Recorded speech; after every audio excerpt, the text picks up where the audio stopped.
ઉત્સવ અને 200 ગામમાં સ્વચ્છતા અભિયાન પણ છે. 200 ગામમાં આટલું છે, 200 ગામમાં આટલું છે, 200 ગામમાં આટલું છે, 200 આટલા છે, 200 આટલા છે અને બધા ગામમાંથી 200 તો દોડવાની જ. ઓહો હો હો હો એવું છે એમ ને?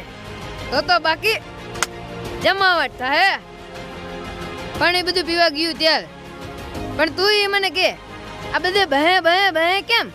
વડતાલ ધામમાં લક્ષ્મીનારાયણ દેવ પધરાવ્યા તેના 200 વર્ષ પૂરા થાય છે એટલે. એ હાલે લે, આ તો બહેમો બથડે કહેવાય ને. શું શું શું શું શું કીધું તે? એલા બહેમો બથડે બથડે એલા હું બથડે બથડે બથડે કરસ? એલા બથડે નો કહેવાય, બર્થડે કહેવાય. એકચ્યુઅલી માં તો એવું હે ને, એમે બધા તાય બથડે કેવી તમે બધા જે સમજો અમને નહીં ખબર. એલા એને ગુજરાતીમાં પાટોત્સવ કહેવાય. એવું એમ ને? પાટોત્સવમાં તો આવા જેટલાય આયોજન હોય, જેમ કે